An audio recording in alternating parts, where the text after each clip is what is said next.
भजन संहिता 5।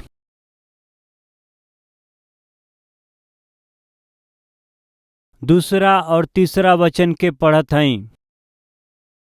हे हमार राजा, हे हमार परमेश्वर, हमारा दुहाई पर ध्यान देई, काहे कि हम तोहरे से प्रार्थना करीला। हे यहोवा, भोर के हमार वाणी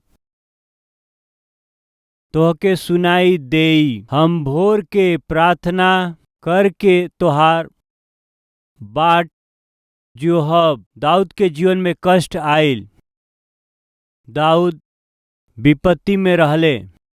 कारण का हवे कि दुश्मन दाऊद के मारे के बाटे। ऐसन उ कोशिश करत हमें, उनकर पीछा करत हमें। वो दुश्मन के ललकार हो सकेला, वो दुश्मन के कोशिश हो सकेला, वो दुश्मन के योजना हो सकेला। ये सब कुछ दाऊद के नींद के उड़ा दिहलस। आज ये वचन के सुने वाला रउरी जीवन में कौनो भी क्षेत्र में रउआ के परेशान करे वाला, दुख पैदा करे वाला, भय पैदा करे वाला दुश्मन प्रवेश कैले होखी। वो दुश्मन रउरी परिवार का हो सकेला, रउरी रिश्तेदारन में से हो सकेलन, राउर मित्र हो सकेलन, या राउर सहपाठी हो सकेलन, या राउर पार्टनर हो सकेलन, या सेवकाई में होके ही रउआ से बैर रखे वाला एगो सेवक हो सकेलन। हमहन के जीवन में बहुत से समय में मनुष्य हमहन के नींद के उड़ा के रखेलन, और बहुत से संदर्भ में परिस्थिति हमनी के नींद के उड़ा के रखेला। आँख में नींद रहित कर देला और शांति रहित कर देला। आज के दिन ये वचन के सुने वाला भाई और बहन, राउर स्थिति का बाटे हम नहीं जानत, या फिर रउरी जीवन में शांति रहित करे वाला आदमी के बाटे हम नहीं जानत। बाकी ऐसन स्थिति और ऐसन आदमी संभवतः रउरी जीवन में होखी हन। जवन आशीष रउआ के मिले के चाही, वो आशीष के रोके वाला ना मिल पावे। जवना के रउआ के पावे के बाटे, उ रउआ न पाई करे वाला। जवना मंजिल पर रउआ के पहुँचे के बा, वहाँ रउआ के पहुँचे ना देवे वाला। जवना घर के रउआ बनावल चाहत हई, वो घर के ना बनावे देला। जवना जमीन के, खेत के, वाहन के रउआ खरीदल चाहत हई, ओके खरीदे ना देला। जवन रउआ के मिले के चाही, ओकरा के रोके वाला। उ नौकरी हो सकेला, व्यापार में लाभ हो सकेला, रउरी बेटी का विवाह हो सकेला। केहू न केहू कौनो तरह से रउरी ऊपर हमला करत रहेलन जा, रउआ के उ सतावत रहेलन जा, रउरी मार्ग में उ रुकावट बनल करेलन जा, जेकरा कारण रउआ के जहाँ पहुँचे के बा ना पहुँच पाइला। रउआ जहाँ बानी वहाँ पड़ला रहला के स्थिति के लेके आवेलन। दाऊद के जीवन में भी विपत्ति आ गई, संकट आ गई। केकरा कारण? शत्रु के कारण दाऊद के हत्या करे के बा, दाऊद के सिंहासन से नीचे गिरावे के बाटे, दाऊद के शांति से ना रहे देवे के बा। हाँ, इस शैतान के युक्ति है। परमेश्वर के बच्चा हमनी का खुश रह जाए, शैतान के ना भावेला। हमनी का खुश रह जाए, अच्छा ना लगेला। हमहन आनंद से रह जाए तो ना देख पावेला। हमहन आशीष पाई जाए तो सही ना पावेला। यही खातिर उ दिन भर ही कोनो तरह से हमनी के जीवन में आवे के बाटे। ई ओके चाहेला कि मत भूली, आदम और हवा परमेश्वर की उपस्थिति में रहत समय, परमेश्वर की संगति में हर प्रकार के भरपूरी के जब वो श्वास चकत रहले, वो दिन में घुस गई शैतान। देख ना पौलस उनके परिवार के खुशी के, देख ना पौलस उनकरा बढ़ोतरी के, देख ना पौलस वो सगरी आशीष के अनुभव करत रहले, तो देख ना पौलस घुस गई। वो घुस के हवा के फंसा करके परमेश्वर की उपस्थिति से आदम के, हवा के दूर कर दिहलस। उनका जीवन में पाप के प्रवेश करवलस। अनाज्ञाकारिता के द्वारा, वो आज्ञा उल्लंघन के जरिए ही वो परमेश्वर के उपस्थिति के खो दिहले, परमेश्वर के उपस्थिति के खो दिहले। परमेश्वर के दिहल गई सगरी आशीष के ऊ खो दिहले, समृद्धि के भी ऊ लोग खो दिहले। ओके देख के शैतान कितना खुश भइल हुई।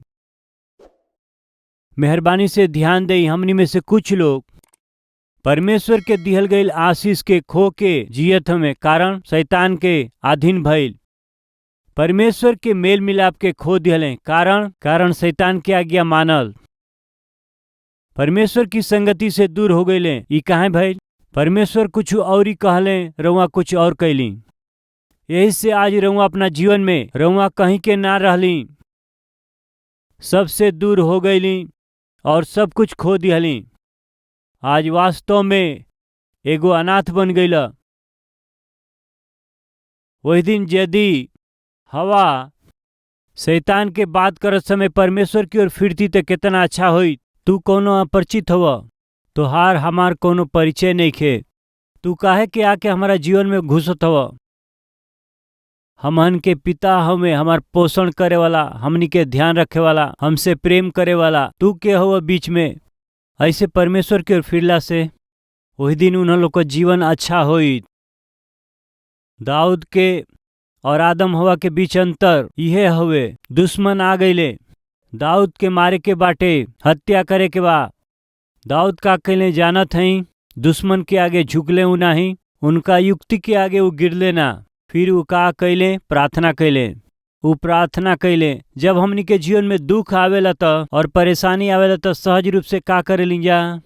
तुरंत ही जेके हमन प्रेम करे लीजा, जेकरा के पसंद करे लीजा, अपना मित्र लोगन के फोन करे लीजा।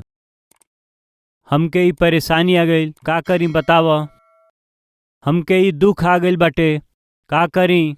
का कहत हुआ? तुरंत हमनी का मनुष्य की ओर देखे लीजा। वो मित्र हो सकेलन, भाई हो सकेलन, रिश्तेदार भी हो सकेलन और भरोसामंद लोग हो सकेलन। कोनो भी दुख आवे, परेशानी आवे, कष्ट आवे या कोनो बुरा समाचार रुआ के मिलना से, अचानक घटना घटला से तुरंत एगो गलत काम हमनी का करे लीजा। जे हमन के हृदय के पास में बहुत रहेला, उनके फोन करे लीजा या उनसे हमनी के बात करे लीजा, उनके ही बतावे के कोशिश करे लीजा। मेहरबानी से ध्यान दें। दाऊद कहत हमें, परमेश्वर हे यहोवा, प्रार्थना करत हई, ये बात के रुआ मत भूली, तोहरे से ही हम प्रार्थना करत हई। एकर अर्थ का भइल और केहू के नहीं बतावत। पिता, हमरा पर ई जौन विपत्ति पड़ल बा ओकरा बारे में, हमरा पर पड़ल इस संकट के बारे में हम केहू के नहीं बतावत। रउए से हम कहत हई, काहे खातिर? खाली रउए बनी हमरा के उत्तर देवे वाला सामर्थी परमेश्वर। हमनी में बहुत से लोग सर्व सामर्थी, असंभव के संभव कर सके वाला ऐसन महान परमेश्वर के हमहन छोड़ के इंसान से हमनी का अपना बीमारी के, दुख के, कष्ट के बांटत रहे लीजा। फलस्वरूप हमनी का परमेश्वर से इनडायरेक्ट कहत हई, ये दुनिया में रउआ से भी बढ़ के हमार सहायक बानन जा। हमनी के सहायता करे वाला, मदद करे वाला ये दुनिया में बहुत से लोग हमें, यदि वो हमनी के सहायता ना करी हैं, मदद ना करी हैं, तब हमनी का सोचल जाई रउआ के बारे में।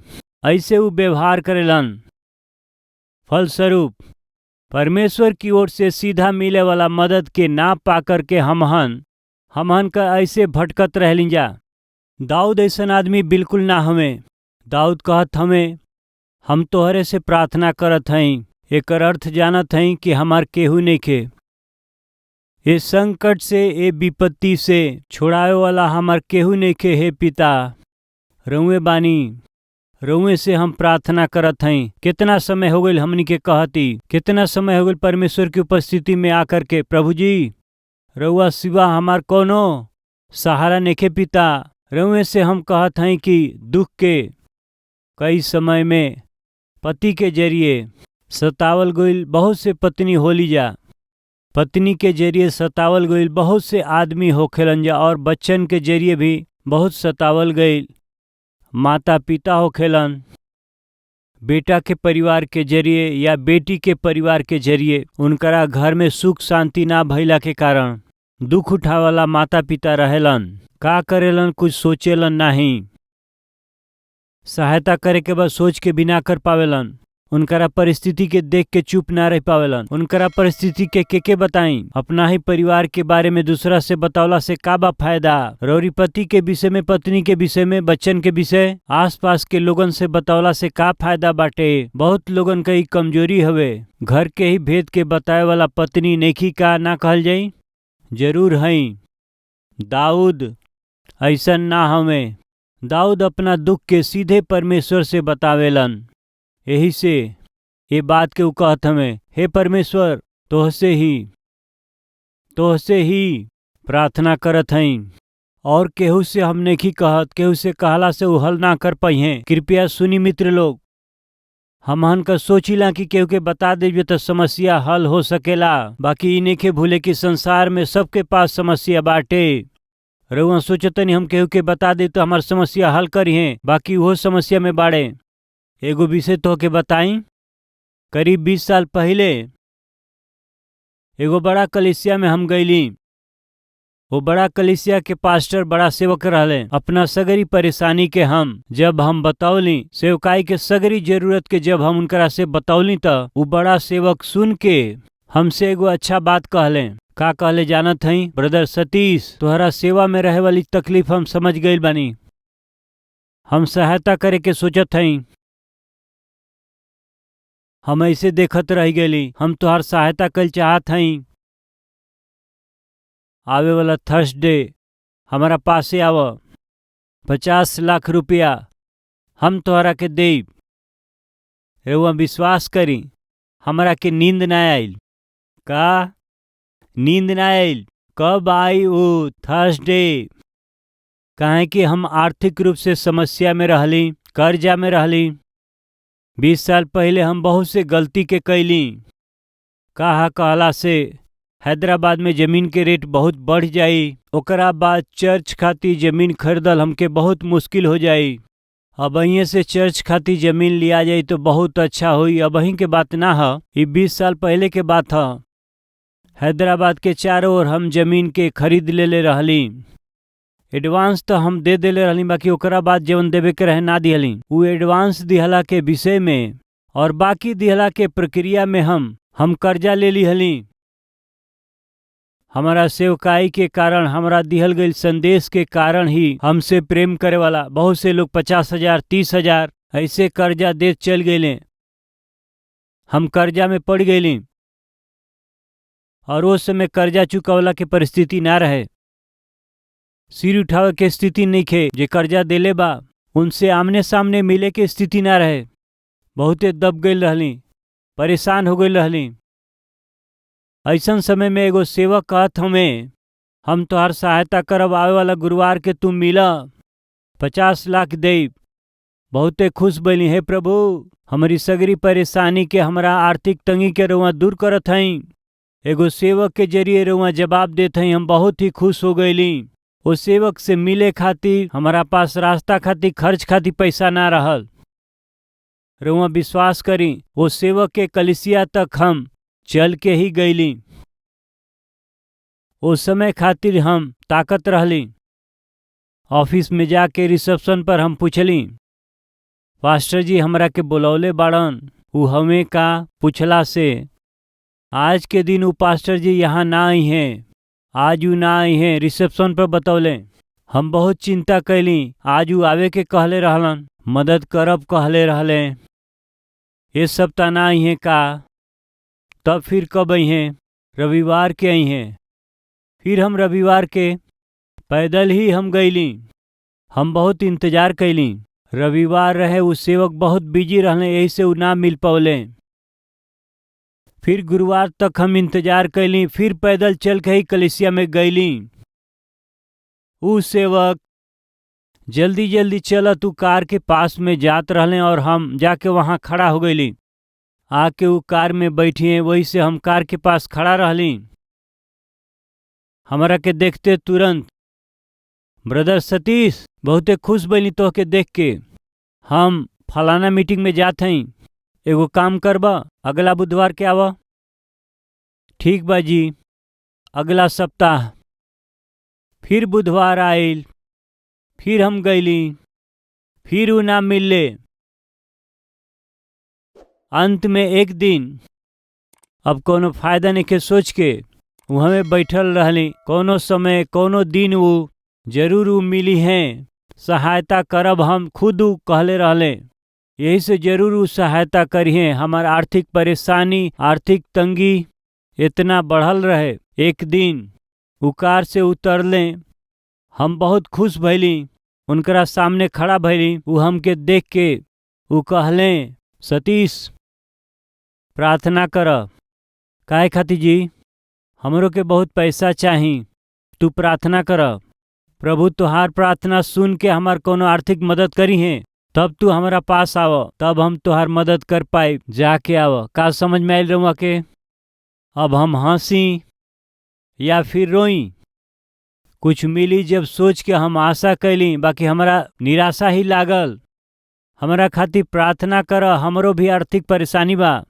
तोहरा प्रार्थना के सुन के हमार आर्थिक परेशानी दूर हुई तो हम तोहार सहायता करब। 3-4 सप्ताह के बाद सहायता करब, कहे वाला पास्टर ऐसन कहला से तब तक हम आर्थिक समस्या में रहली। अपना खातिर कर्जा ना कैली, बाकी चर्च खातिर के परमेश्वर के सेवकाई ई सोच के कैली। हम बहुत परेशान भैली। कृपया ध्यान दें, हमने में से बहुत से लोग इंसान पर भरोसा करेला। मनुष्य अपना कैल वादा के पूरा करिए ई सोचे लिंजा, बाकी एगो बात हमेशा याद करी। सतीश कुमार केतनो अद्भुत वचन के प्रचार करें, उनकरा जीवन में भी समस्या बा।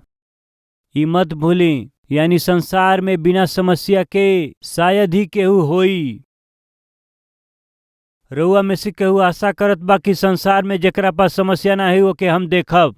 ऐसन आशा रउरी पास बाटे तो जरूर रउआ देख सकीला। कब्रिस्तान में रउआ जाके देखी, उनके कोनो न डर ठंडा न बारिश के कोनो डर।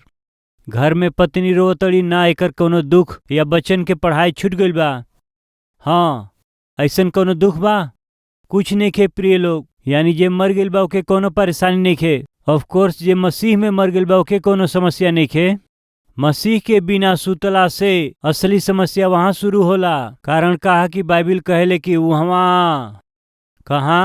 उहमा कीड़ा ना मरी, आग ना बुताई, वहां रोवल दांत पीसे के होई। मसीह में सुतला से भूख नहीं खे, प्यास नहीं खे, बीमारी ना होई, दुख ना होई, वहाँ हमेशा आनंद होई, बहुत आनंद होई। यही से हर दिन वो हमन के जीवन में आखिरी दिन है सोच के जियला से निश्चय आशीष होखी, निश्चय ही आनंद होई। ठीक बा, फिर से हमन भजन 5 में देखल जाए कि दाऊद एगो सुंदर बात कहत हमें, हे परमेश्वर तोहरे से ही हम प्रार्थना करीला, तोहरे से ही हम प्रार्थना करीले। एकर अर्थ बताई। तोहरों से प्रार्थना करत हई, एकर अर्थ का हुए? रउए से ही नहीं और भी लोगन के विषय के बतावत हई। ऐसन कहला से ही परमेश्वर पर भरोसा ना है। दाऊद निश्चय कहत हम और केहू पर भरोसा ना कली पिता, और केहू से ना कहली हम अपना तकलीफ के प्रभु। रउए से हम कहत हई। ई बात कह सकेली जे का? ये बात के हमनी में से केहू कह सकेला का? रउए से हम कहत हई, रउए से हम कहब और केहू से ना कहब। ये बात हमनी के कह सकेलें जा का? कारण का बा? अब भैया हम बतौली ना कि हमनी के हृदय के करीब बहुत बाड़े। कुछ लोगन के माई करीब बाड़ी, पिता करीब बाड़े, रिश्तेदार करीब बाड़े, भाई करीब बाड़े, पड़ोसी करीब बाड़े।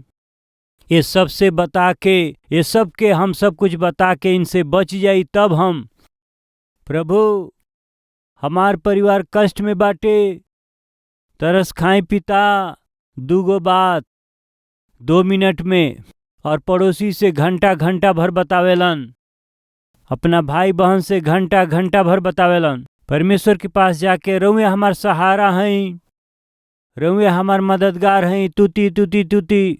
हम पूछत हई का परमेश्वर के अपमान ना हुई? सबसे तो लंबा चौड़ा बात करेला, बाकी परमेश्वर के पास आके रउआ जल्दीबाजी के भाषा में बात करेली। यही से हमनी के जीवन इनडायरेक्टली रउआ प्रभु से कहत हई कि रउआ से भी बड़हन मुख्य लोग जेकरा के हम महत्व देली, वैसन मुख्य लोग बहुत से लोग हमें। यदि ऊ लोग मदद ना करी, सहायता ना करी, तब हम देखब।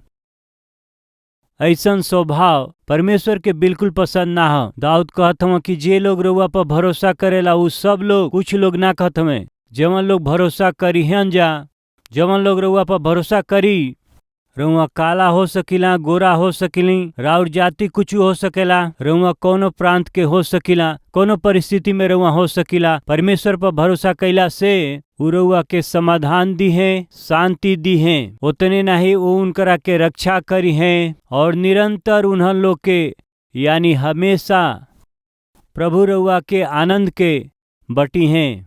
ऐसन अनुग्रह प्रभु हम सब के अनुग्रह करके दें। आई जा प्रार्थना करी जा।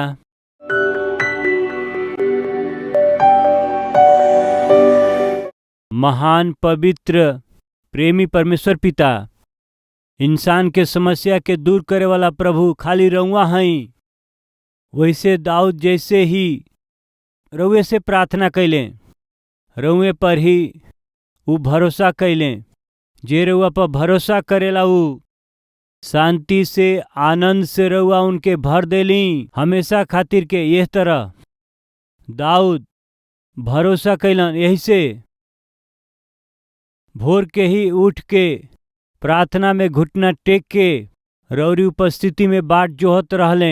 हे पिता, ऐसने आत्मिकता दें। हे पिता, मनुष्य हमारा के मदद करी हैं, ऐसने सोच के इंतजार करे वाला बहुत दिन बा।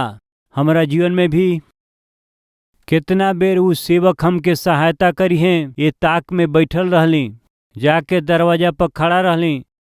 पिता, सहायता ना मिलल। पिता, उहे रौरी उपस्थिति में बैठ के रौरी सामने घुटना टेक के प्रार्थना कैला से सहायता मिली और आनंद भी मिली, अनुग्रह से मिली। आज रौरी उपस्थिति में आयल सब राउर बच्चा अब से लेके कबो भी उन्हों लोग के समस्या के समाधान लोगन की ओर से ना होकर के बाकी रौरी ओर से पावे खातिर के सहायता करी और अनुग्रह करी। पिता, भोर के ही उठ के रौरी उपस्थिति में घुटना टेक के अपना सगरी दुख के रौरी ऊपर डाल के हमनी का विश्राम से, शांति से दिन शुरू कैला के अनुग्रह हमनी के देई। अपन सगरी चिंता हमारी पर डाल दजा। रउआ कहली रउआ हमनी के प्रतिदिन के बोझ उठाइला, ऐसन राउर बच्चन हमनी के बतावेला। हर दिन हमनी के बोझ के उठावला परमेश्वर रउआ बानी त हमहन के काहे बोझ के उठावे के बा। रौरी उपस्थिति में अपना बोझ के डाले हमनी के ना आवेला। यही से रौरी उपस्थिति में घुटना टेकला के मन हमनी के ना होके। आज बहुत से लोग पिता परेशानी में ना उठावे वाला बोझ के साथ दबाइल हमें और बहुत से लोग मरत बाणे। हे पिता, उनकरा हर एक बोझ के उतार दें। हे पिता, उनकरा हर एक समस्या के रउआ अनंत काल तक हटा दे। पिता, यीशु के नाम से मांगत हैं पिताजी।